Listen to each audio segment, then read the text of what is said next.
Okay, I think that should be good either which way. We'll just adjust it as time goes on because why wouldn't we? All right, so welcome to the stationary stream, aka this is not a stream, aka I will name this stream later, I suppose, whatever the case may be. Hopefully you guys are doing all right. And I'm actually going to try to be a professional this week and actually go down just a couple of notes that I have over the span of the week that I've missed. And we'll kind of go from there and we'll see how things play out. Okay, so first things first, let me drop this a little bit. Someone actually sent me the link to this instrumental, which is godlike because I love the song itself, so that worked out. All right, ladies and gentlemen, so let's go ahead and get started. First thing we're going to talk about is DSP, admitting recently that him and Kat don't watch the same programs. He doesn't really give a shit what she watches. It's whatever. The reason why this should be brought up, and it's an interesting contradiction to a lot of the things that he says as it pertains to his relationship, his marriage to his wife, Catherine, is that they spend a lot of what little time that they do have to spend with each other daily or even weekly. They're usually sitting there watching certain shows, shows that he likes, shows that she likes, and that's kind of how they balance the relationship off, like any healthy relationship would. Well, he's just admitted that they don't actually do that, which means what, ladies and gentlemen? Well, it's it works out the way people said it did, where she's in her air quotes office / room every day when she's not working or not cooking or not cleaning, and Phil's in his office, and that's pretty much the extent of their relationship. There may be one or two instances throughout the day that they might actually sit down with each other, but I think it's few and far between. And as the years have gone on, it's become fewer and fewer. So that right there shouldn't be a surprise to any of us. Phil's a pathological liar. Of course he would say, that he was spending time with her when really he wasn't. No one should be shocked and or surprised by any of that. But also that's something telling about Phil's psychopathy in a lot of ways, and one of the reasons why he's become more and more codependent on his audience, or the people in the chat, if you will, excuse me, as the streams go along. The guy has no one to talk to, and the only person that he has to exploit, for a lack of a better term, is Jasper. Why is it that we don't see more pictures of him and Catherine being posted? You don't ever get to really see that. In the last picture that they did post, something about it was like Women's Day or whatever the case may be, he decided to post that picture, but that picture wasn't posted specifically because of that day, and who knows when that picture was even taken. You know what I mean? Like, that was the first time anybody had seen Catherine since, I don't know. Well, I do know. That would have been October 31st of 2018, I believe. Halloween of 2018 was the last time anybody's actually seen her. And then after that was when they got married in April 10th of 2019. Outside of that, no one's seen her. So with that being said, it was, we don't really know when that picture was taken. When he posted it. Could have been a year old, could have been 2 years old. Who could say? She had really short hair at that point though as well, which now that I think about it, she had really short hair in that picture, right? When Catherine was first introduced to us, she had long red hair that went down mid-back for her, more or less. And then she decides to cut it drastically short. And I mean drastically, I mean like she cuts it, shoulder length? And then in that picture, for Women's Day, or Women's Appreciation Day, if you will, it was even shorter than that. It was probably maybe mid-neck. I mean, that's kind of, don't get me wrong, people change their hairstyles all the time. The way you change your hair is how you feel about yourself. So I get it, but that seems pretty drastic for someone who's had their hair the way they've had it for as long as they've had it. But that's neither here nor there. But it just kind of, I think he inadvertently exposed that their relationship is nowhere near what he said it was, not like anybody believed him anyway, and in a lot of ways is deteriorating, as is some of his mental faculties when it comes to his streams. and how all of the trolling in air quotes that people do to him as it pertains to his stream numbers dropping, the attendance are dropping, the community is quote unquote dying, is really getting to him in a way that we may have never seen before. But then again, that just goes back to what I've been saying. This is where DSP and Darkside Phil dies. He dies on YouTube. You know what I mean? So to speak. It was predicted. He could have done things to change this, but what's going to happen is going to be all the same, which we'll come back around to that in another point later on. Okay, so let's see here. Phil's really relying on the stream chat to push the content. That right there is nothing that needs to be explained to anybody. I think we all see this, which is ironic because he treated the stream chat as a nuisance for as long as he's been streaming. And especially even up to the time on Twitch, April of 2020 or 2021 this year, when he was on Twitch, he used to look at it as an annoyance. And now look at him. Now he has little to any stream chat or stream interaction altogether, and he's essentially stuck. He's as miserable as anybody could ever expect him to be. And he's even pleaded, he demands at first, but then he pleads. He even demanded the chat just in the last week or so, last couple days, to be like, hey, you guys need to talk to me. You guys need to engage with me. I have, almost 200 people, I think you said, on the stream, and there's nobody here speaking to me. What's going on, guys? You guys need to pick your shit up. That's telling. That's extremely telling. And this is how Phil ended up kind of buttonholing himself a little bit.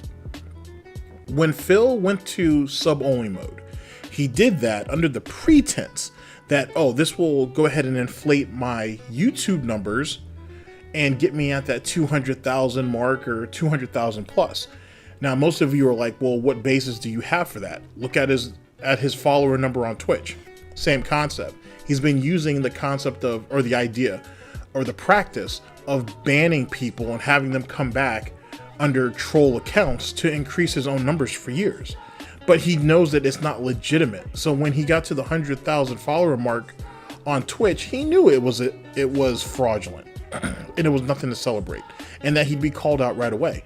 But see, on YouTube though, YouTube has all kinds of wonky stuff when it comes to sub numbers, so it doesn't even matter. This is where his platform is now. If he can prop himself up and over, he'll go with it.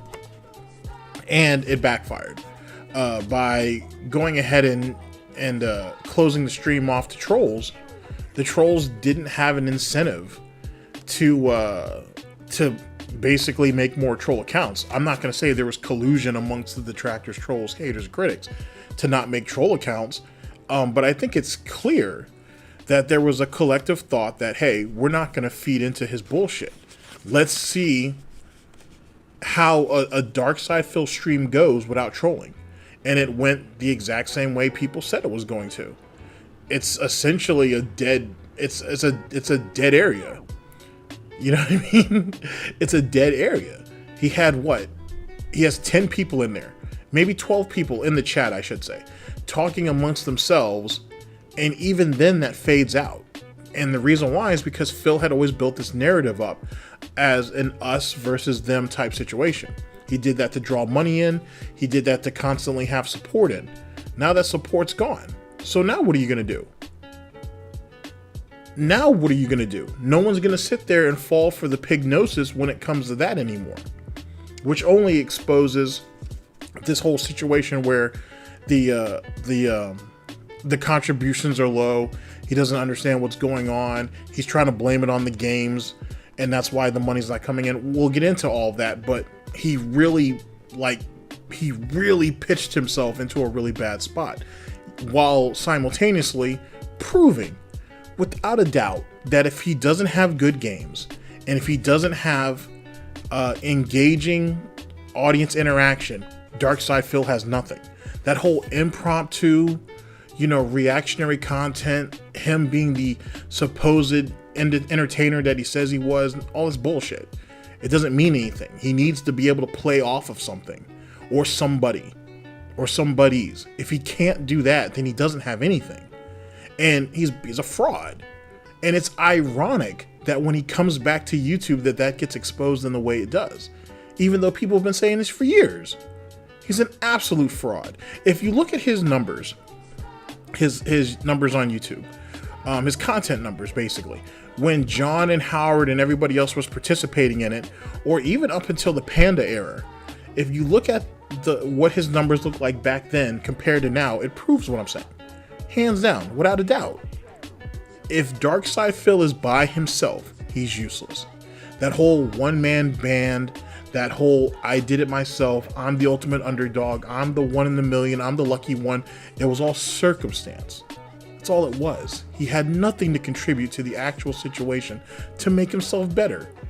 And there's not really much debate anybody can do for him to prove that. His own audience sees it. His own audience was the one who came out and said, hey, our community's dying. Which is even more ironic because the shit on Twitch was fraudulent as hell anyway. We'll get to that. So that's point number 2. Point number 3. Okay, let's see. He needs Darkside Phil needs really good games, or even really amazing games, if you will, to carry the day, to carry the stream, to keep his business propped up. And while stream attendance is dying out, he's hoping that the new games that come further on down the line will be enough to save him and hopefully grow the channel, as well as bring in a bucket's load of money to him and everything else that entails. That is the most sad and pathetic thing in the fucking world, to have that type of idea. That you have to rely. It's funny because he says that detractors, trolls, haters, and critics have no talent. They have no ability. They have no skill. They have nothing. And yet he is directly reliant on people to make games, good games, to carry the day. He has nothing to add to any of those games, ladies and gentlemen, except for the fact that those games need to be good. So it's funny how he wants you to invest or buy in to him when it's convenient, right? When you're already there, when you're already under the pignosis, so you can essentially drop a bunches of money on him to just exist. But to get you there and to essentially keep you there for a while, he needs the game to be good. In an industry where there are tens of thousands of people like Darkside Phil, and there are probably hundreds of people. Well, it's probably more than tens of thousands, but you know what I mean? And then you have thousands of people that come in daily, or who decide to try their hand at it, whether they want to try to make a career out of it, whether they just do it for fun, or they do it just to post stuff for their friends or with their friends. And yet again, he can't see that. He's completely and totally oblivious to it. Back in the day, when Darkside Phil thought he was relevant, when he thought he was fucking special, it was a really small pot with very little piss in it. Now, it's something completely different. It's expanded from that and turned into a fucking ocean, a sea, whatever the case may be. He's not the fucking hot shit on the block because he's one of the few people to do it. Now he's screwed. And he has no real way of recovering, which is even more amazing, to say the fucking least. And instead of changing with the times, right, doing the upgrades as he needed, changing his personality.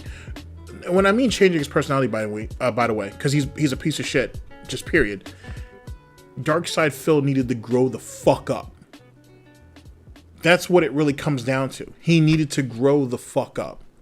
All the immature little bullshit you were doing, all the fucking sexual innuendos that you couldn't even live up to yourself, all of your fucking tough talk that was completely and totally fraudulent. Anybody look into the FGC close enough, you could have found that. All of the things that made Darkside Phil what it was should have been put away, as any adult does with childish stuff years ago. And he should have grown with his audience. He should have wanted to build a community that consisted of responsible young men and women, instead of a bunch of just immature children fighting a bunch of other people with invisible faces, thinking that they're doing something by putting themselves at a financial deficit to support him. That's insane. When you really look at it, it's like you guys are fighting a bunch of daggers in the dark. And the moment you guys step into the darkness is when you guys are going to get stabbed. The sad part is the very person that you're defending was the first person to stab you. And he convinced you it was okay. And you guys went along with it. You nodded your head, you all nodded your heads and just moved along with it. And that's the truly sad part of it all. It was sabotage from the beginning. It was all bullshit. There was no validity to any of it. The guy doesn't care about you. How could he? He doesn't even care about himself. How does one respect somebody who can't even somehow get his own life together, get his own shit together? What's going on currently? The situation with the heat wave that's going on the East Coast and the West Coast, respectfully, and how he's basically cooking in his own juices, if you will, and he's pissed off about it, but yet he's completely inept on anything. Keep in mind, ladies and gentlemen, this is the same fucking tard that told us back in 2014, yeah, I'm moving into this beautiful house and everything, and I'm gonna have my little snazzy office, and Panda's gonna have her office, and Panda gets this huge kitchen so she can cook food, and I can have all this space to put my junk and everything else, and you know it's gonna be great. Well, hey Phil, what are you gonna do about the weather out there? Oh, well, it pretty much just rains out here, man. So, you know, it's not too big. It's not too bad of a situation. Or it's not too big of a deal. And in the summer, or in the spring and in the summer, when it does get warm, it doesn't get that bad, man. Like late 80s, maybe. It's not that serious. It rains a lot here. I don't need I don't need central air. You know, I have my fan. I'll have my my window air conditioning unit, and I'll be okay. And it's like, no, that sounds like the worst fucking idea possible. It sounds like the worst fucking idea possible. If any of you have ever been on an island, right? Like if any of you guys have had an opportunity to go to like the coast of Mexico or Puerto Rico or anything like that, right? You know, something where it has a subtropical type temperature. Not that I'm equating that with Seattle, Washington. You understand the appreciation of what central air is. Now, even though in those environments, they have come up with very clever ways of cooling down a house, right? Or whatever the situation is, apartment, condo, whatever the case is. If they don't have central air, they've figured out some very creative ways to do it. But if you have the opportunity and you're making the type of money that Dark Side Phil's making, there's no reason not to have central air at all. That just doesn't make any sense. So he has screwed himself up because he couldn't look ahead at the bigger picture. And he's never been good at doing that. And here's the thing. And I don't have any proof of this, but I guarantee you I'm probably right in some way, shape, or form. That because this idiot didn't console his parents about the actual housing property before he actually purchased the damn thing, when they came out there to visit him, you guys remember that, right? They come out there to visit him, they go into a hotel, and then they paint his rooms, and they fix all kinds of shit and all that stuff. They probably looked at this and were like, okay, Philip, where's the air conditioner at? Oh, I don't have one. How do you not have an air conditioning unit? Oh, it doesn't get that hot here, Dad. It's not that big of a deal. We got fans, you know what I'm saying? And I'll get a window fan or whatever, and we'll be good. Phil, you lived in a condo in Connecticut that didn't have it didn't have central air either. It had like a wall unit, and that wall unit only really cooled the living room area, but even then that broke, remember? And they never installed the new one, or they did, but they did that for his aunt, you know, the one who was lesbian, the one who had the gout and didn't tell the rest of the family. And which led into all the hilarity that came into. But he remembers what it was like to basically stew in his own juices. Matter of fact, in his room in Connecticut, he had like a portable air conditioning unit, like, you know, one of those kind of large blocky type things, which is what he has currently, a window unit basically. And he knows what it's like to not have central air and not have the comfort that would come with that. How the fuck did this idiot make that mistake twice in an area that is 3 times larger than what you had originally? How do you screw something like that up? In any case, because of his lack of foresight, it came back to bite him. And that's why he's in the situation that he's in now. And that right there is just one small example of many examples that has happened to Darkside Phil over the course of his life. And he'll always be this way. The world never conspired against him. It's not all these people who pushed him into making bad decisions. He made the bad decisions on his own. I'm sorry, but Darkside Phil is a fucking tard. It is what it is. And he can live in this disillusion all he wants, but at the end of the day, he's the one who suffers. No one else is gonna have to pay the price for his dumb shit. It'll always be him. Oh shit, I almost had. Now we're good. Okay, we're still there. No one ends up paying for any of these bad decisions but him. And that's how it's always going to be. And in a lot of ways, that's how it was meant to be. So there you go on that. But yeah, his over-reliance on new games, his lack of personality, and the fact that he couldn't grow with his audience is what screwed him over.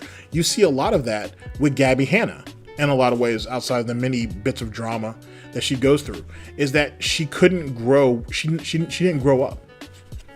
She stuck with what made her popular, and that was it.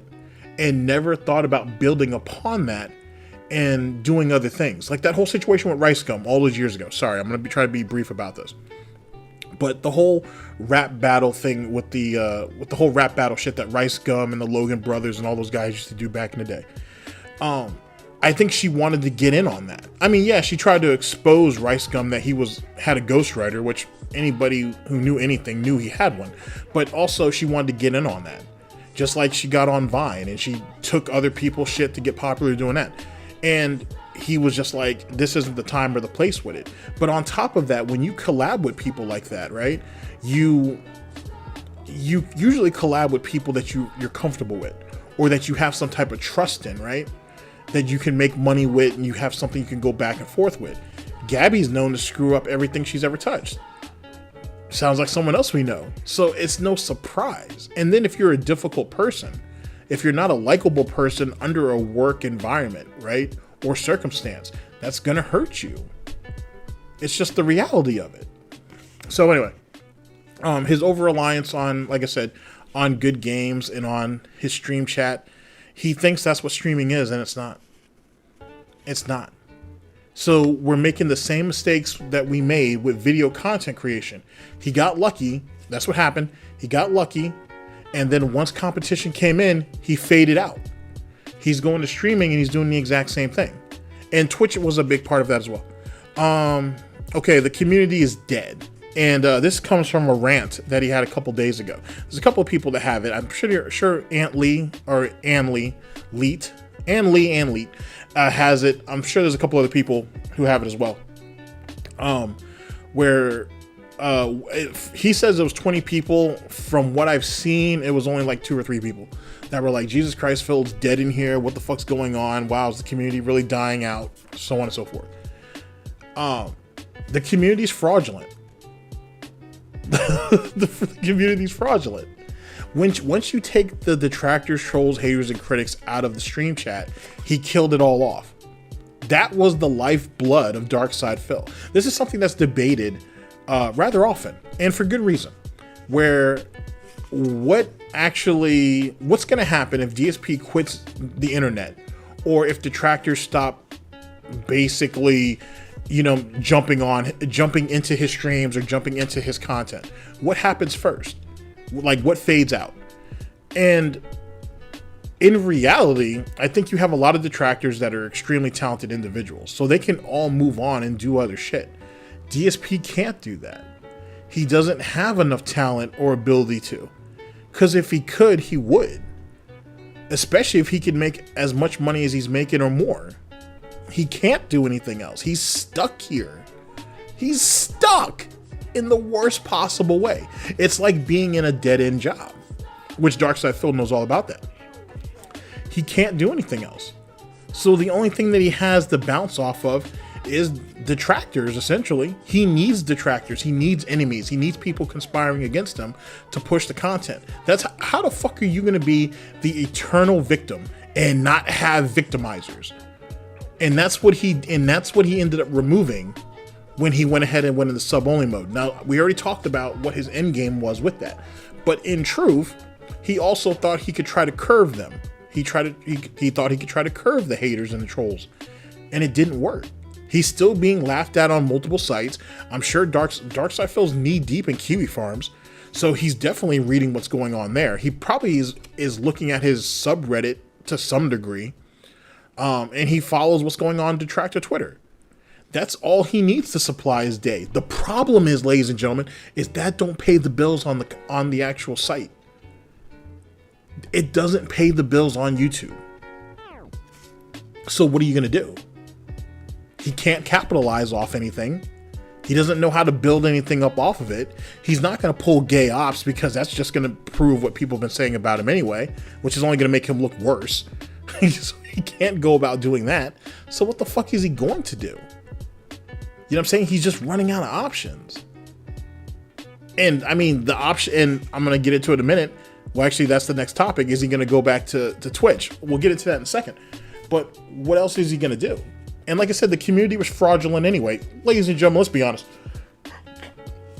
There's only maybe half a dozen to a dozen whales. That's it. Under multiple sock accounts.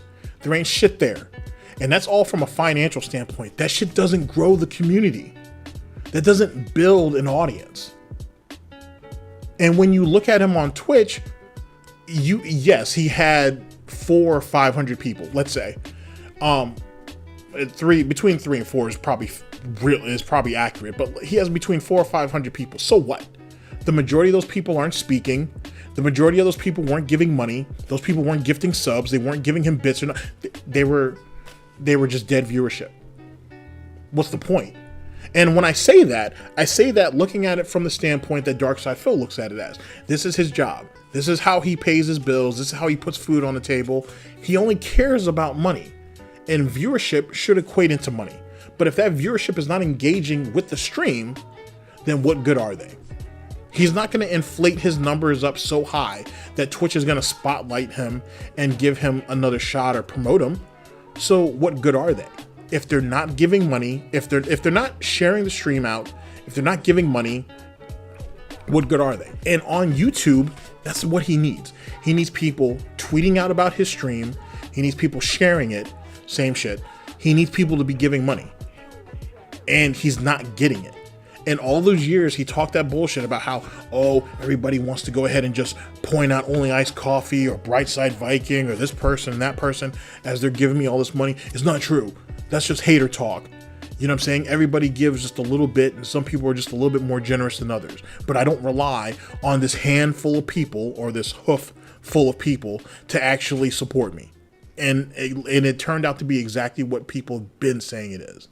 And now he sees it for himself and he can't talk his way out of it. So now he gives us more of these pathetic excuses like it's a night of Call of Duty or some shit. If I wanted to see lame ass excuses, I'll watch Call of Duty or I'll watch Street Fighter. At least with Street Fighter especially, I get to see Goji Tanks and other people hand him his ass and it's entertaining. Call of Duty is just watching an old man being inept for no goddamn reason. But if I wanted to hear excuses, I know where to go to get those excuses. You know what I'm saying? And that's what the YouTube audience actually proves. That if they want to see salt, if they want to see the rage, if they want to see entertainment, they know where to go and when to go to see those things. Because that autistic fucking schedule that he keeps making and that he has to adhere to has basically put the roadmap to what they want to spend their money on or what they want to just contribute to in general, meaning their time, and what they don't. And he's too stupid to see that. And he wants to sit there and say, these other streamers come up there and they do what the fuck they want. They don't give you guys, a full schedule. They don't want to do this. They don't want to do that. Good. I want somebody who's going to stream and who's going to be a bit spontaneous with the shit. I want them to pick a different game to play and whatnot, or switch it up midstream or whatever the case may be, which is funny because for a variety streamer, right, as Darkside Phil is quick to try to tell everybody, why don't you change games midstream if the game's not doing well? Why do you have to sit there and try to keep grinding this game out, even though you yourself are bitching and complaining that it's not bringing in views, it's not bringing in any money, and you're not enjoying it? Then switch the game midstream. I can't do that because my schedule dictates. So you're a slave to the shit.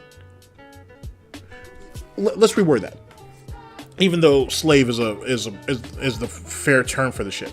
So you have someone who runs his own business, who owns his own business allegedly, and can't even change up the contents of that business. He would rather just go ahead with a failing business practice because he wrote the schedule out 2 weeks ago and he has to adhere to it. Well, that's funny, because doesn't that sound like an employee who has to punch into a fucking shitty job that he or she has to work every fucking day and doesn't really have a choice? I mean, yeah, they could quit and they could go ahead and find something else or go back to school or whatever the case may be, but there are factors involved in that. If Darkside Phil switches up from one failed game to another, that's his choice. It's one of the flexibilities that his job, in air quotes, gives him. Any other streamer would do that. But see, not every other streamer is a fucking failure, though. Not every fucking streamer, every other streamer I should say, tells you about their legacy and how important they are and how you have to keep contributing to them so to continue the content. Not every other content creator tells you these things. You see how he keeps pushing himself into a fucking wall, or keeps backing himself into a corner is probably the term I'm looking for. And how much worse it's become because of it. And he used to sit there and say, those are detractor memes, that's hater shit. But look at it now. It's more true now than it's ever been. And who's he gonna blame for it? All right, I'm sorry. Give me just a second and I will be literally right back. Like, just give me literally 60 seconds.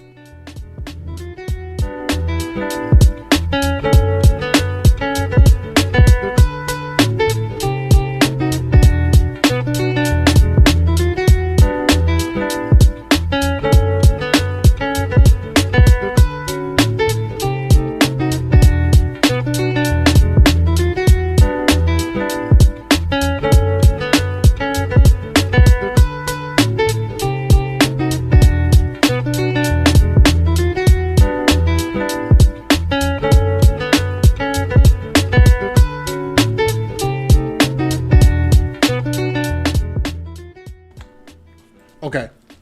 All right, so we're right back at it.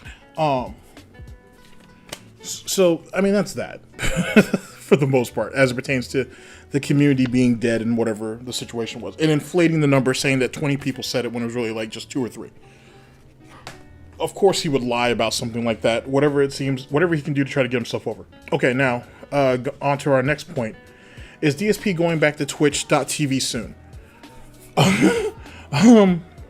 Okay, you guys remember back, literally, but even before he ended up getting kicked out of the Twitch partner program, people talked about maybe him dual streaming on multiple platforms. To be honest, that was the precursor to kind of what might end up coming about now. He might as well dual stream on YouTube and Twitch, because here's the thing. Is Twitch really going to give you an affiliate status if you're not really using their platform? Now, they could. I honestly think they could, because of how long he's been on the platform, which is ironic because he tells you how prestigious his legacy is because of how long he's been around. It's very possible that if he deactivates his account, which I think we talked about on last week's show, or last week's stream, that it's possible that he could reapply. I don't think he'll ever get partnership status again, but he might be able to get affiliate. To be honest, if the YouTube audience is fucking killing him over, and it is, he's literally dying because that's his only lifeline and it's not helping, he might as well dual stream. He might as well stream on YouTube and Twitch simultaneously. It's his best bet. And try to hold some type of semblance.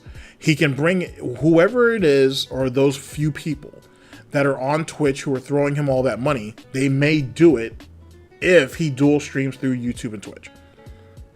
So there are some opportunities to at least grow within his own viewer base. His community, for all intents and purposes, is dead. So the only thing he really has left is to try to salvage those people that are on Twitch, which is what he's trying to do. He's trying really, really hard to get them to come over, and either they're not going to do it because they're comfortable over there, 2, they already come over and they don't want to make multiple accounts so they can keep up with the bullshit shenanigans that they were doing on Twitch, or 3, they see him for the fraud that he is. It's very possible, despite the large amounts of money that he's made over the last 30 plus days or so. So what does he have to lose by dual streaming? Nothing. The technical aspect is actually quite easy. He just has to go through another site, and he puts his information in, and then there you go. I don't know exactly how the quality is going to work, because I don't know if he can have a different quality setting for YouTube and Twitch respectfully and stream like that. It doesn't matter, honestly, because the Twitch part of the stream is really just to lure those pay pigs or those whales back in. The YouTube stream is just what he's going to use to chop up in the little parts and then post up anyway, which is still just stupid as fuck. Just post the whole stream because you're already there. You chopping it up in the little pieces doesn't help you. Your views are already trash. So what's the point? But whatever. So there's his best bet there. And it's the only case that he may be able to actually present to Twitch later on when he goes back to affiliate. It's all that he really can do, I think. If not, he can try to hold out on YouTube for 6 months and then try to reapply and then get denied. And then what? Do you think he can survive another 6 months on just YouTube alone? Unless he's getting paid behind the scenes from, or getting donations or being contributed behind the scenes, which has been a thing. And his greed hasn't been satisfied. And one of the reasons is because the idiot don't have a plan. He's always tried to present himself as he knows what's going on, he knows what he's doing, and he has a clear idea in mind. You guys just need to give him a chance. But we all know that's a lie. There is no plan. There is no goal. There is no end game. It's just to keep doing this just so he can maintain this semblance of a living, if you will. He's not trying to get better, and he's certainly scared to death that he's going to get worse, despite the fact that he is getting worse. There is no plan. There never was. The last time Darkside Phil had a real plan was with Catherine, with the whole cooking show and the co-oping. And obviously that fell apart. Before that, it was probably having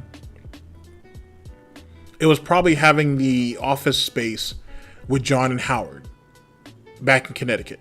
Other than that, and even then, there wasn't any clear goal in mind, right? He was going to just have those guys come out and do content for him there. Was he going to try to grow their brand? Was he going to try to expand on it? Was Don't Blow This, their Twitch streams, were they going to, do shoutcasts from that office space? Were they going to do anything about anything? Would we have ever gotten a Darkside Phil FGC tournament? Not that fucking bullshit at ECC 11. And he didn't run the tournament. He was co-running the tournament. Okay? He wasn't running all the brackets. He wasn't making sure all the shit fucking ran smoothly. And there's probably only maybe 24 people, and I'm being generous when I say this, that may have said, yeah, it was a pretty well-run tournament, despite the fact that the tournament was at its lowest attendance that it had been in years. And he didn't help with that whole Guilty Gear and Tekken fiasco that he was doing with that dumb shit on SRK. He didn't help himself with that. He could sit there and get mad at Gin Master, which, I mean, that's an ugly situation in itself. But he can be mad at that dude all he wants, but you're the one who chose to be a fucking dickhead and almost alienate yourself and that tournament. Not even yourself. You're the one who chose to play Big Boss, right? And try to go ahead and fuck a whole community out of coming to your tournament, thinking that you didn't care, wanting to make it an all Capcom only tournament, and it almost bit you in the ass. Well, it kind of did, actually. It did bite him in the ass, but that's his fault. At the end of the day, that was his fault. But the point being is he doesn't have a plan. He never has a plan. He only wants to deal with what's going on right in front of him. He'll go ahead and throw as much money into that shit as possible and just expect it to work. Should work for Bethesda or some shit. But he doesn't have a lot of options as it pertains to streaming at current. He can go back to Twitch, but he'll never get any real growth. It'll never hold any real value outside of what immediate money he could get from people. And that's only going to come through tips. Speaking of which, it's ironic too how we're a lot cooler now with not having people giving money through PayPal anymore. Does anybody notice that? We're really cool with that now. He used to say before that, oh, if you believe that PayPal would dox you, there's something wrong with you. You're sick, dude. You know what I'm saying? There's something wrong with you in the head. Now he's like, oh, well, if you don't trust, PayPal, you don't have to, yeah, if you don't trust PayPal, you don't have to. I got Patreon, I have this, I have that, I have super chatting, I have all these things. So you guys can always come through with that. Any appreciation or any contributions would be helpful. But a few months ago on Twitch, you used to call people idiots for not giving you money through tipping. All right, whatever. It's amazing how things change and how quickly they change. All right, next point. The installed viewer base on Twitch, which was a huge fucking problem. Now, this was late 2000. This was probably like mid 2017, I guess, maybe 2018, where Twitch started this initiative that if you follow a particular game, you'll be giving an auto follow, so to speak, to everybody who's in that category to some extent. Now, initially it's a good idea because it keeps people on Twitch for longer and it gives a chance for lesser known content creators in a particular game category to now have their horizons broadened. And that in itself, ladies and gentlemen, is what led to the large influx of of followers on Twitch for Phil. Even taking the all of the dead troll counts out of the way, or taking that out of the picture, that right there helped contribute to it. The problem is someone like Darkside Phil is going to look at that as, well, see, this proves that I'm growing, or this is proving that my content is good because look at all these new people that are following my account. Yeah, but those people aren't on the actual account, or they're not actually watching the stream. They're certainly not contributing to the stream. They're not even chatting. So just because you got a bunch of followers don't mean anything if they're not actually contributing to the stream itself. And like I said, either time or financially. So what good is that? But that was one of the excuses, ladies and gentlemen, he made recently about why the YouTube streams aren't growing. Oh, it's going to take a lot of time, and I know a lot of the usual suspects aren't here. Well, that's because, Twitch has an installed viewer base, and you don't have that here on YouTube. Yeah, but on YouTube, you have discoverability, which is something you don't have really on Twitch, at least not to that extent. And your name carries a lot further here on YouTube than it does on Twitch, Phil. So yet again, explain why you don't have any viewership here. It's because it's the fucking train wreck. It's the fucking animal petting zoo. And people only want to come for a little while, see how dumb this shit is, and then leave. And now that you took the troll element out of it, it's even more boring. And that you got most detractors that aren't even really interested in doing content at the moment unless something actually happens, which slows down the progression even further. You can sit there and try to blame YouTube, or you can blame the game itself that you're playing, or you can even blame Twitch for removing your partnership all you want. But at the end of the day, you're the content creator. You're the one who's supposed to be able to, you're the wind, if you will, in your sails of this fucking ship. So why aren't you going anywhere? It's funny and it's interesting when the whole situation was working to your advantage, you took all the glory. It was all me. It's my talent. It was my vision. You know what I'm saying? That did all of that. But now that everything is fucking falling apart, oh, there's no new games out. Oh, I cut out the troll fucking the troll element of it, and that's why people aren't really showing up. Oh, it's Twitch. Oh, it's this. Oh, it's that. And you really think any of that holds water or grease or anything else? And it shows you how delusional Darkside Phil is, how delusional he's always been, and how Twitch was just propping him up, just like everybody else. He wasn't man enough to stand up on his own too and do what needed to be done, but he was quick to tell everybody else to do it. Now those people are starting to run out, and only Iced Coffee's not even getting all of the credit anymore. It's some other guy, Suprcrzy, who apparently has come through and played Captain Save-A-Ho at least the last couple streams. That's not good. And Only Iced Coffee, we'll talk about that on another stream, I guess. But if he does actually have a grand plan to all this shit, Phil's gonna be fucked royally. Especially if that plan is anything the way I think it is.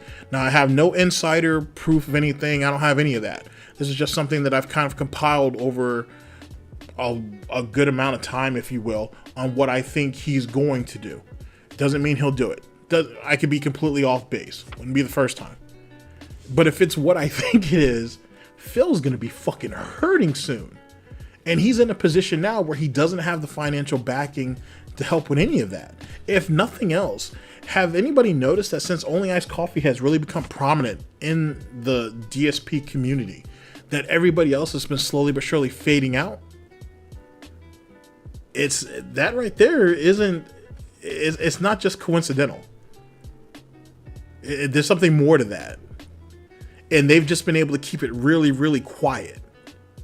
And this goes beyond the fucking the anonymous leaks and all the shit that entails. But that's neither here nor there. Okay, so the trolls are gone, streams are dead. Okay, well, that right there is something we kind of already touched on, which kind of just proves the obvious point. Once you take the actual entertainment out of it and Phil has nothing to play off of, what are you going to do? And the trolls are what brought that in. They were what made the streams it. You know what I'm saying? There was active conversations going on that went actually beyond trolling, where they actually talked about shit that people in Phil's chat really wanted to speak on, other interests that they had, except it to be obsessing about Darkside Phil on his streams. Now that that element's gone, what incentive do any of these people have to show up? And Phil don't see that. He thinks if he could remove that troll element, then people will just talk about him and obsess about him. Like the old YouTube days, if you will. Or even the early Twitch days. But people have grown and moved on from that. That's done. Those days are over with. What are you gonna do? like what are you gonna do? Like there's nothing there. It's ironic how he says that you know, the detractors, trolls, haters, and critics would be nothing without him. But in actuality, if it wasn't for that same group, Darkside Phil would have faded out a long time ago. And people say that all the time. You get that on detractor Twitter. You get that on Reddit. You get that on Kiwi Farms as well as other places, if you're willing to look. That, you know what I'm saying, it's always been a thing. And then if you get into the more... There are other things that are said as well, but I can't back any of that up because I haven't seen it, so I don't know. But like the proof is kind of in the pudding when you think about it. And when you take in the circumstances, I should say, that makes up all of that. You know what I mean? If he doesn't have an enemy, and they're not viewable, if they're not someone that you can kind of reach out and actually touch, so to speak, then he has nothing. I mean, look at how interest dropped off after Tevin ended up going on and doing his own thing when he ended up getting partnered on Twitch. Then look at how the interest kind of dropped even further after LSB stopped restreaming him. You know what I'm saying? But then again, at the same time, this is completely different from or separate from Tevin and LSB. Look at the people who have come up and who have started making content and how they've chosen to make that content, which drums up a whole new level of interest and opens up a whole new way of thinking, if you will, so to speak. Or it focuses on an area that maybe some of the big guys just didn't have time to focus on. So it's broadened people's horizons in a lot of ways. So when the trolls, now that the trolls aren't really impacting him in the way that they used to, now Phil has to go out of his way to seek them out because his fan base isn't doing it. His fan base isn't out there trying to start, well, as far as I know, they're not out there trying to start shit with detractors to try to get them to go over there to the streams. There's no need for that. Phil needs that. DSP, Darkside Phil needs that. The King of Hate needs that. And he's tried to throw out his little bit of bait and everything like that, and no one's really snagging it. You know what I'm saying? If nothing else, you're getting into, I think you're starting to see a real push towards Darkside Phil lore. I think where you have people really going back and looking at some of the old shit and comparing it with some of the new stuff. You see Ann Lee doing that a lot. David Davidson's starting to do that a little bit, as well as others. I think you'll start to see more of the older clips and the Snort Burnell videos coming about. That's what I think the focus is going to eventually go back to. You know what I'm saying? Because everybody's kind of taken their break because of the slow times or whatnot. But I think people are going to start pushing back and looking into some of the older content. And I think that right there is something to be excited about. And then Argent, right? He was in my top 3 detractor or DSP commentators back in the day. He's thinking about getting back into it and making some content, talking about Phil and some of his recent shenanigans. That's a good thing. It really is. And if some of you guys aren't familiar with who Argent is, he's someone I think you'll find his insight to be really interesting because he's been around for a while. You know what I mean? Just like Theo. If you guys haven't been watching Theo stuff, you should definitely check him out. He has also some insight as well. Let's see. Have I heard about his reach? Yes, actually, I have. I have. I'm not sure I'm not sure if I'll have enough time to get into that today, but yeah, I've heard of some of his nonsense with that. To be honest, his resentment towards the FGC and Japanese players is amazing. Especially when this is the same idiot who told us, oh, I made it big on YouTube and they were so jealous of me and they hated me because of my success, because I was able to do other things to keep my name out there or make a name for myself outside of the FGC. And yet he's been harping about Justin Wong for years. For fucking years he brings Justin Wong up. And Maximilian to some degree, as well as others. He'll never let that go. Because at the end of the day, it wasn't how you perceive success is more on perception is reality, right? So everybody views success differently. And what he thinks is success and what people should be envious of or what people should praise him for is not how those guys look at it. See, Phil's a quitter. And when you look at some of those FGC guys, those guys still had jobs. Those guys still had to go to work. And if they were able to make something out of what they were able to do, they did it. And if they didn't, they still had the community. They still had friends.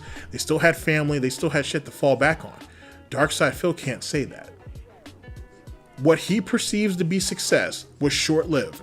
And he wanted all these people to be envious of him, and he doesn't have any proof that any of them were. And at the end of the day, a lot of the guys who were considered bad guys in the FGC can still go back. He can too, actually. He can too, but he won't. Because he's scared. Because he ain't sat there and pissed off a whole nother community, right? And he doesn't want it to mesh. And he knows he's thrown shots like a coward would at the FGC, and he doesn't want to have to answer for none of it. And he doesn't hold. And at the end of the day, this is the big thing. And then I'll get back on subject. He doesn't have a foothold anymore. He doesn't have a way in. Like, let me give you an example. When he was on Twitch the first time, right? And he left because of the bit rate. Because he felt that other Twitch streamers were able to stream at a higher quality and he couldn't. Okay, so he took his ball snorts and went home, right? And he went back to YouTube for a little while, and then he goes back to Twitch years later. He had a foothold. He still had a footing, if you will. He already had a fox. What do they call it? Not a foxhole. He already had a trench dug out. So when he was ready to go back to Twitch, he was able to do just that, and that's what he did. You know what I'm saying? With little to no reprieve at all, or any repercussions. He was kind of able to pick up where he left off. So when he left in 2014, yeah, I think he left Twitch in like 2013 or 2014. I think it was 2014, early 2014, I think. He was able to come, or was it 2013? Sorry, 2013, 2014 when he left Twitch the first time. But when he came back in late 2016, everything just picked up from where it left off. He didn't have anything to lose. He can't say that about the FGC now. Most people don't know who he is. And the people who do, they don't know about him in a very favorable type of way. In contrast, look at someone like a low tier god who is still relevant enough in the FGC where people remember him, and people are even willing to bring him back in because he brings in the hype, despite all the bullshit he said. You know what I'm saying? And let's be perfectly honest, our low tier god has said some fucking redunculously stupid shit. And he's done some really stupid shit. At the same time, he's not the only one. And with that being said, there are people in the FGC that are active that have done, allegedly, stuff even more heinous than that. So it is what it is. And low tier god is still profitable. You know what I'm saying? Like, if they do another FGC fucking esports show or whatever, reality show or whatever, they'll more than likely get him on there. They would more than likely bring him on because he's a personality. You know what I'm saying? And he can push the show along. He can bring in ratings. And even if it's in the short term, even if it's in only the first couple of weeks, it's enough to draw people in and keep them there and hopefully get them invested in other players and getting the public to want to know about those other players to carry the show on to the end. But if low tier god, for example, could actually play and succeed and actually do well, then that works doubly as well either which way, you know. And then there were talks about like a tournament of legends, if you will, for the FGC. And Phil's name very rarely comes up in those conversations because he's not good at anything. Even Super Turbo, some of the pros that still play would blow Darkside Phil out the fucking water. Easy. And Phil doesn't want to go out there because he knows those guys would expose him. Because some of those same guys are some of the same guys you find on Fightcade. Phil can't beat them. And he knows he can't beat them. He couldn't beat them back in his day. What makes you think he'd be able to beat them 20 years later?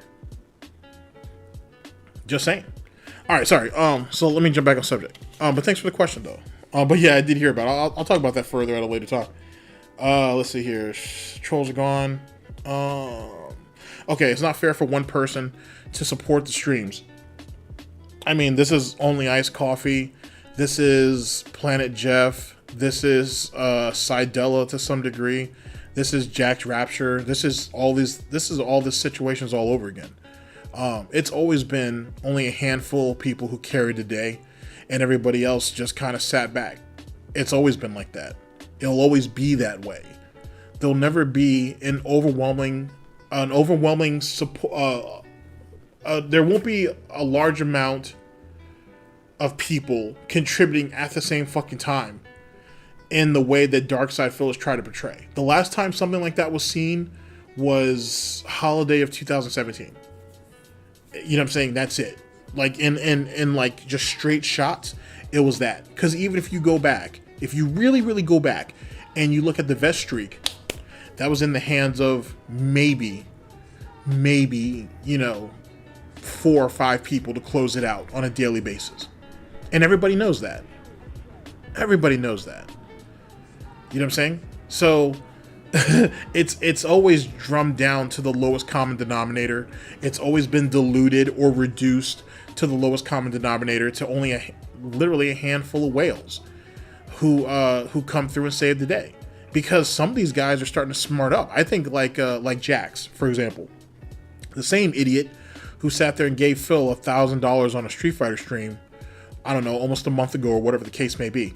He's been trying to save up for a car. Now, he didn't talk about that until after he gave Phil the $1,000, but I think he's like, hey, I need this car. Whether he needs it for work, socializing, for his own independence, whatever. He needs it. So now you only see him with his little $25 every once in a while, his little $10 here, whatever the case may be. He doesn't have, his priorities are starting to shift. Because, yet again, as I said earlier on in the stream, how the fuck do you respect somebody who's filed for bankruptcy, who can't even get his life together, and he's got the nerve to tell you guys that you guys don't even have your shit together? Like, what sense does that make? Like, why would you follow someone who's as inept as you are? And even on top of that, these people who give Phil money aren't like, they're not, Middle Eastern sultans and shit. These guys aren't millionaires. These guys probably don't even make $100,000 a year. Most of them don't, for sure. These are just common everyday people. And there's nothing wrong with being common or everyday, but you probably shouldn't be giving money away that you don't have just to enrich somebody else, which is even more ironic because Phil talks about how these talentless people on the internet are able to make all this money and everybody else kind of has to suffer or has to play by the rules and pay taxes or whatever bullshit comes into his head. But he represents that same community too, if you think about it. He does the bare fucking minimum, if you even want to call it that, and he's paid exorbitant amounts of money. And he doesn't pay his taxes. And he filed for bankruptcy and got away with it.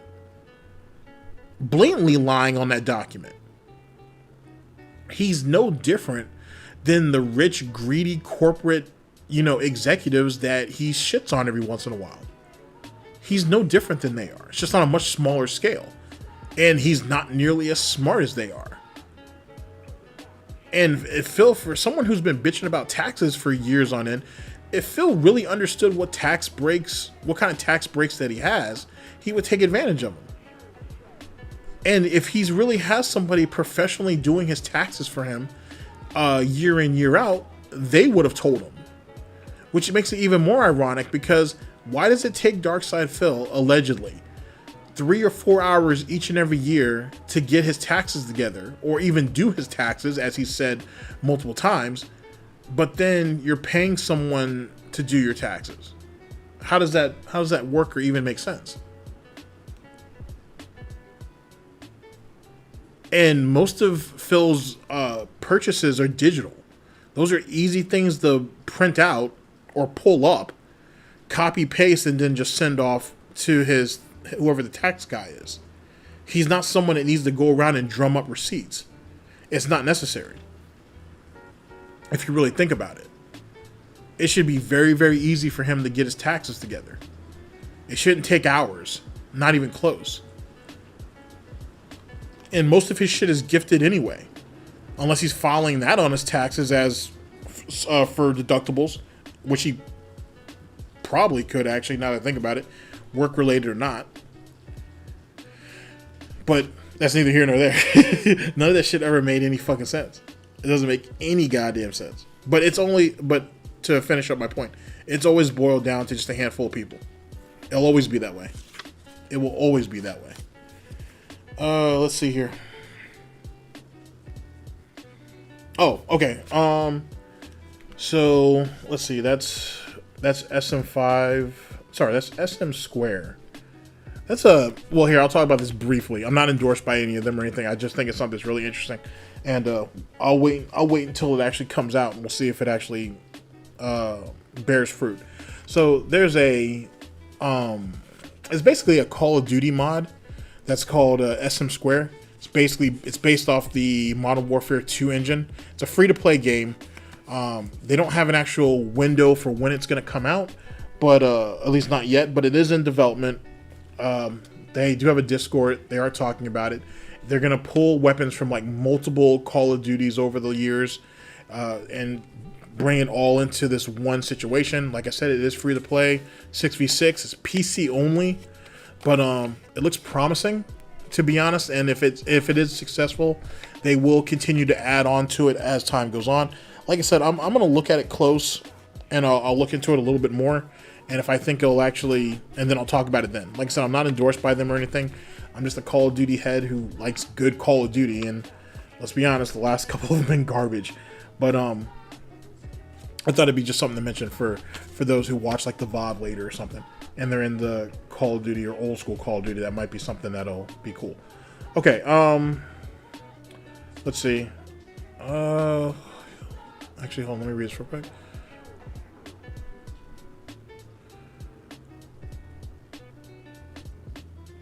Okay, here, let me address this first. Okay, so him being pissed off about the Japanese getting special benefits to go to EVO. First things first, that whole thing about EVO, by the way, is a worldwide tournament. That's the first thing that it should be taken into account. Like, the best in the world come out to EVO and did come out to EVO. You know what I'm saying? It's the Olympics as it pertains to the FGC. And it should be looked at it like that. This isn't some fucking little qualifier and shit. It's not a major or something like that where you should call that a national tournament. This is a worldwide tournament. This is the world tournament, if you will. Its counterpart was Super Battle Opera, but then again, that was invitation only. But I think it was equally as important. So let's get that like put down real quick. Him being mad at Japanese players for being flown out to EVO or any majors or whatever the case may be, those are the draw, to be honest, to some degree. People want to see these players because, one, they may actually get a chance to play them, if not in tournament, in some casuals and money matches or whatever the case may be. And more importantly, for some people, they need an initiative to go out there to EVO. Yeah, EVO, going out for the experience and everything's cool. You get to meet up with a bunch of people. It's right there on the strip usually, so you can go off and actually do shit that's not video game related. But getting to meet what some of these people would consider their idol or someone who they have a tremendous amount of respect for is a thing. And for tournament organizers, you're going to pay to make shit like that if you can. You're going to pay to make stuff like that happen. It is what it is. It's an incentive to get people to come to the tournament.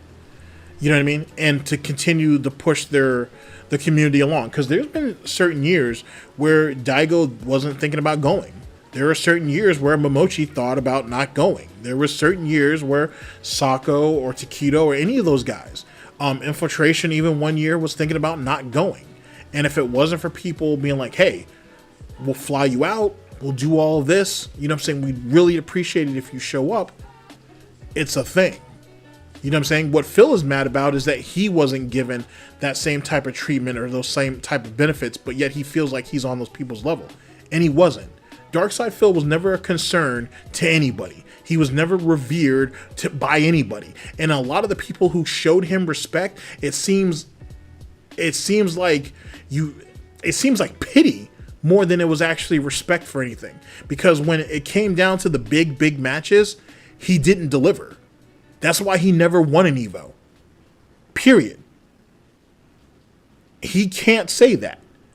And trust me, going to fucking somewhere like EVO, right, and having to deal with 3 or 4 days of all the things that EVO entails and be able to succeed is extremely difficult. But here's the thing. People have done it under worse circumstances. There are stories that you can find where people have, oh, actually, you brought up a good point. Well, yeah, he took 4th at EVO, but he never won EVO West. He lied. Oh, well, I mean, you didn't have to retract it, but I get what you meant. He lied. He told, because theoretically you're not wrong, because according to Phil, he had won an EVO West, but he didn't. He said he took like 4th or 5th, but that only came out recently. That only came out in the last couple months. Guy's a fucking liar for saying that shit. And he's just lucky that no one cared enough to look, or there's so much other stuff that you can find that's interesting before you find it. But yeah, he's never won an EVO West, and he said that the reason why he couldn't place higher is because they rigged the bracket against him. He said that at an EVO they rigged the bracket against him.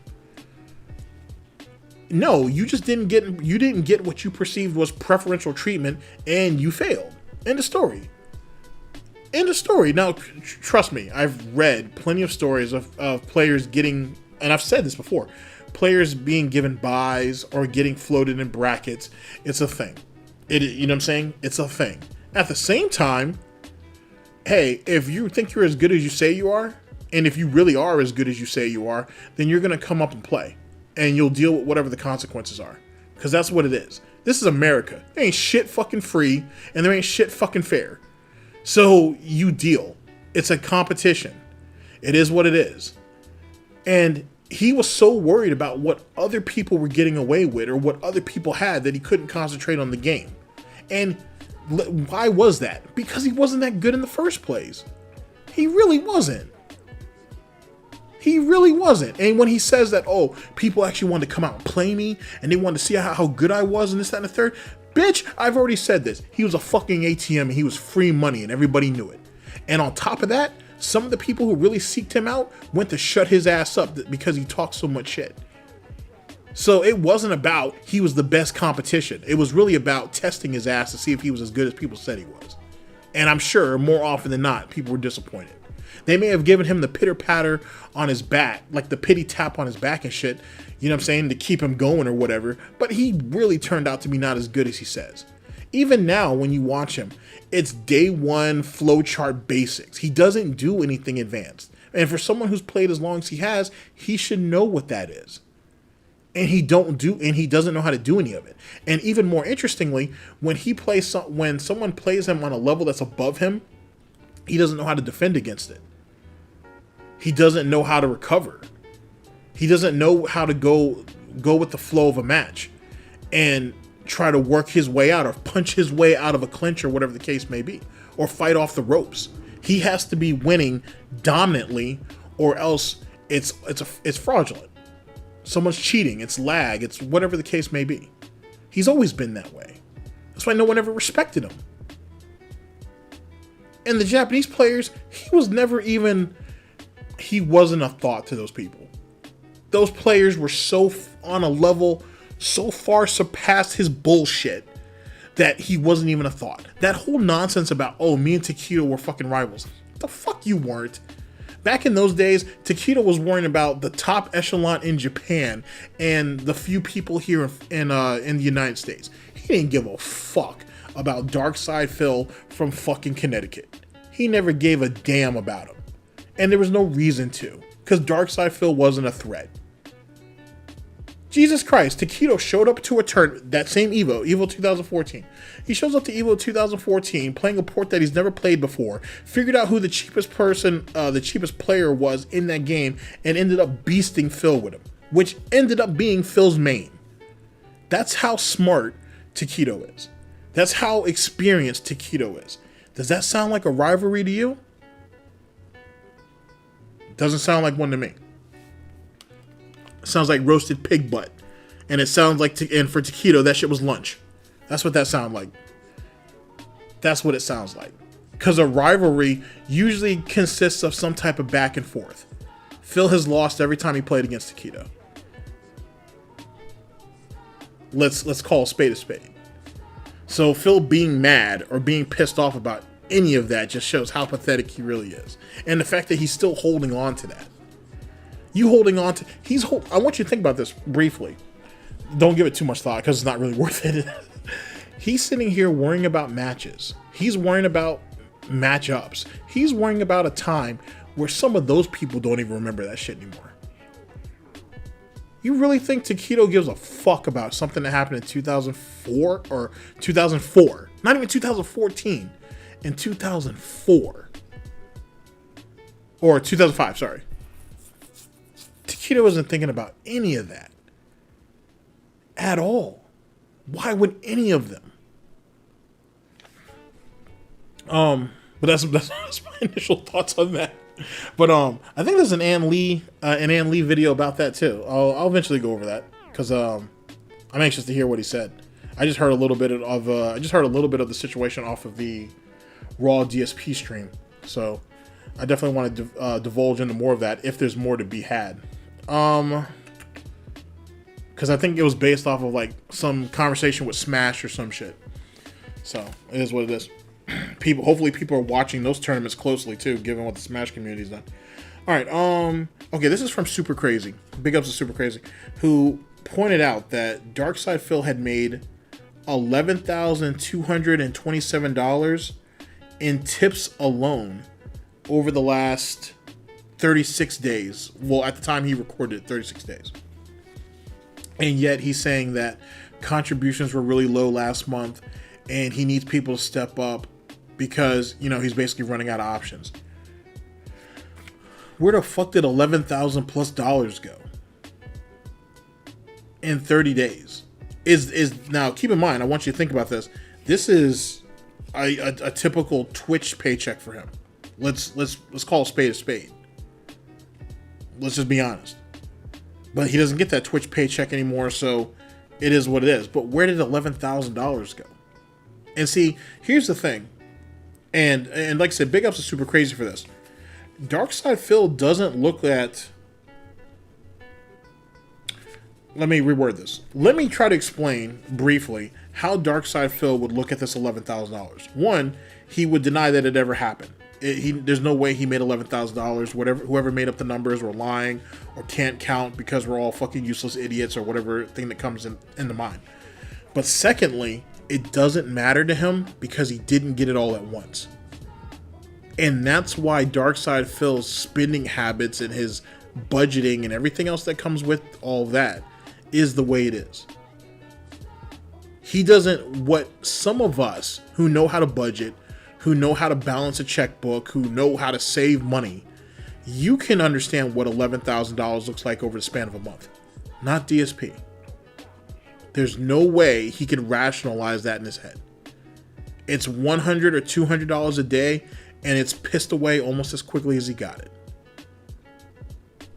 Period. And we all know this from the lies that he's told us about how, oh, I pay bills every day. I got a bill every day I need to pay. How's that possible? Are you paying your electric bill 5 days out of the month? Are you paying your cable 5 times each and every month? How many times do you have to pay a mortgage? Is that for every time Catherine gets gas? Is that every time Catherine goes to a fast food place or goes to that Chinese place that's like 15 minutes up the street to get her favorite food? Is it a bill every time you order out for something? Think about what logic goes into this. And then you'll have a better understanding of where this money goes. If, as far as I'm concerned, ladies and gentlemen, and I'll say it here now if I haven't said it before because I don't remember. I think he considers, actually I'm pretty sure I haven't said it. Now that I think about it. I've talked to other people about it, but I don't think I've actually said it. I think Phil looks at WWE champions as a daily expense, as a microtransaction, if you will, based on his bankruptcy. Give me a second.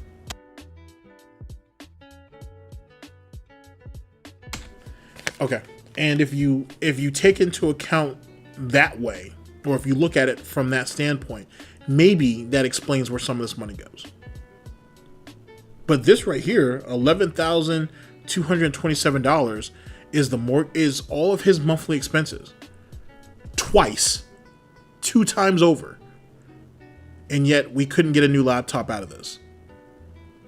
We couldn't get a new we can't afford the new Xbox. We can't afford a new desktop. We can't afford a new chair. All the things that he needs to run his business, allegedly, and we can't afford any of that. And this is what's going to be his demise.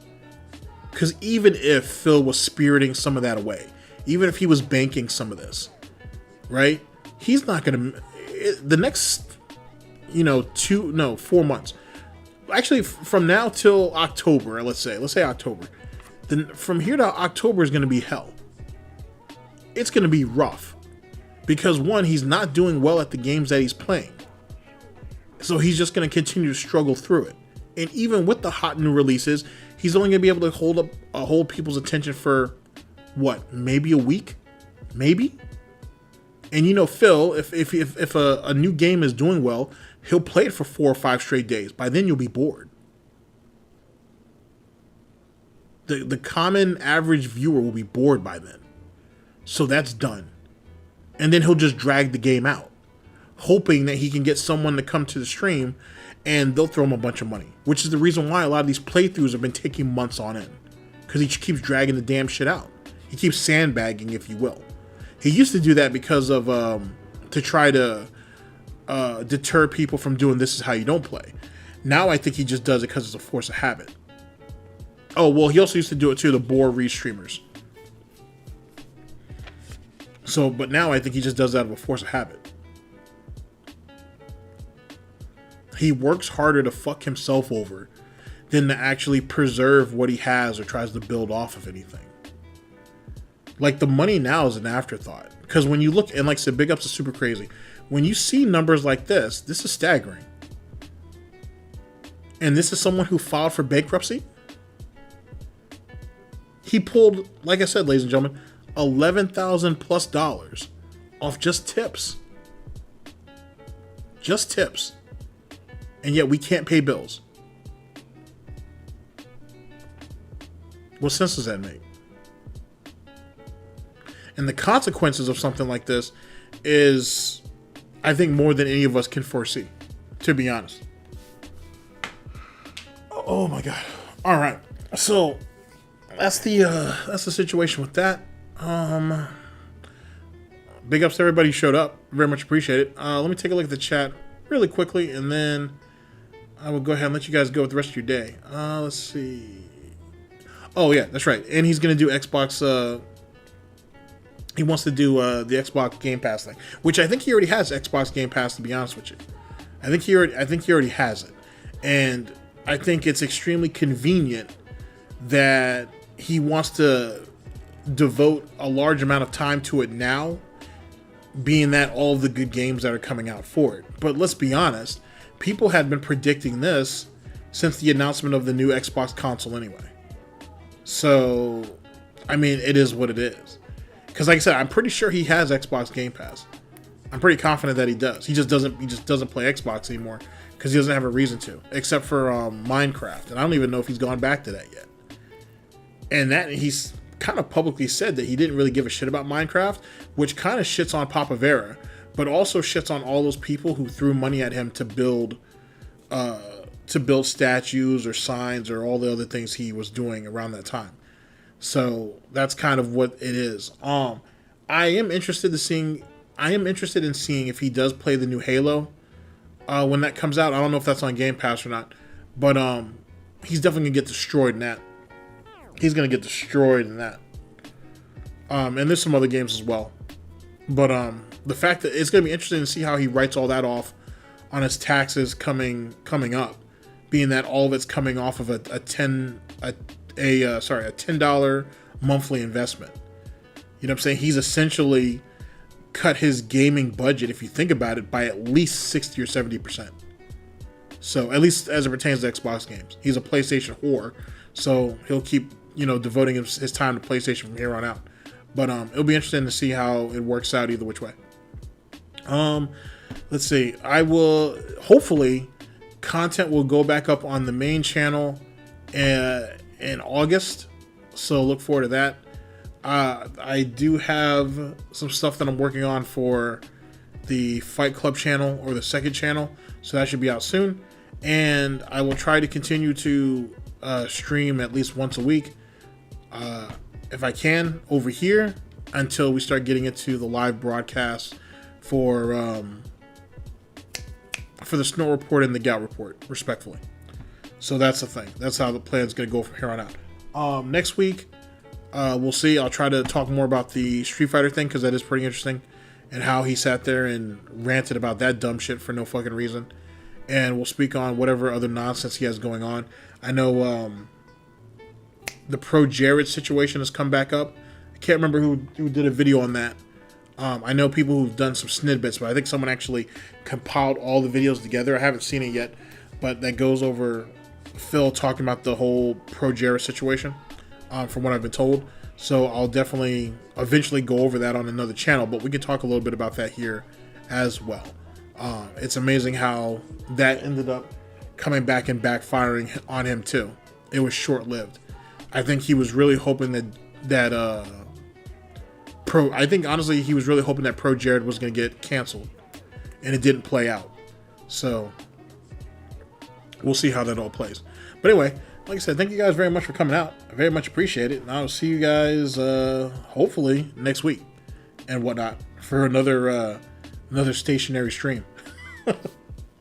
Take care of yourselves, guys. See you later.